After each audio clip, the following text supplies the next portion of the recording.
сургалтанд суралцж байгаа хүмүүс маань одоо зөвлөгөө авахаар эсвэл хийж байгаа юмаа үр дүнг явуулаад ингээд зураг хэлбэрээр явуулдаг. Эсвэл видео хэлбэрээр явуулдаг.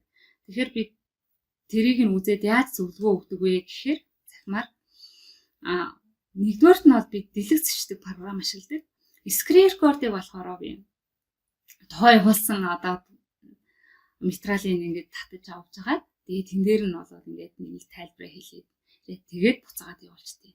За одоо жишээ болгоод би яаж явуулдаг талаар өөрийнхөө юмээс үзүүлье. Би нэг иймэрхүү байдлаар л явуулчихъя.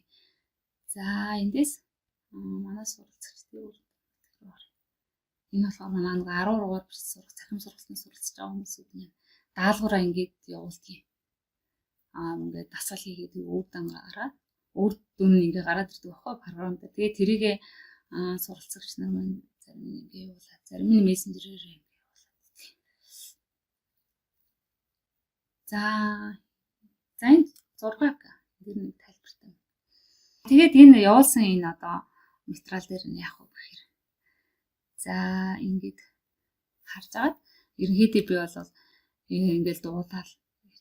За энэ дээр болохоор 100 тэгээ ямар дасгалууд ямар үсгний дасгалуудыг илүү хийхээр байна гэдгийг ингэж тэмдэглээд за одоо жишээ за багш ингээд яанаар тэмдэглэсэн байгаа энэ үсгнүүдийг одоо 75-аас 84 хооронд бичсэн байна. Тэгэхээр Х, Д, Ж, Т гэсэн энэ үсгнүүдийнхаа дасгалыг ахаад нэг биччихээрэй. Тэгэхээр алдаагүй бичдэг болно. Тэгээд дараагийнхаа хичээлийн рүү шилжирээ. Дараагийнхаа хичээлийг үзээрэй. За ийм тайлбарыг хэлээд тэгээд ингээд нөгөө рекордоо ингээд стоп гэж зогсооч байна. Тэгэнгүүт энэ комент хэсэг дээр нь дараад нөгөө бичлэгээ ингээд явуулчихдаг байхгүй.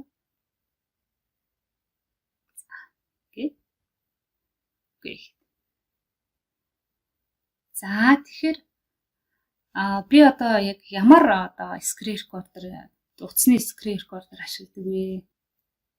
За би энэ дээр ер нь screen recorder app гэдэг ингээд бичиж хайж. Минут нэг Android утас болохоор Play Store дээр орж байгаа тийм ээ. iPhone болохоор арай өөр тийм. За тэгэхээр миний ашигладаг recorder маань болохоор энэ screen recorder гэдэг X recorder гэдэг. Энэ аюу аятайхан хэрэглэхэд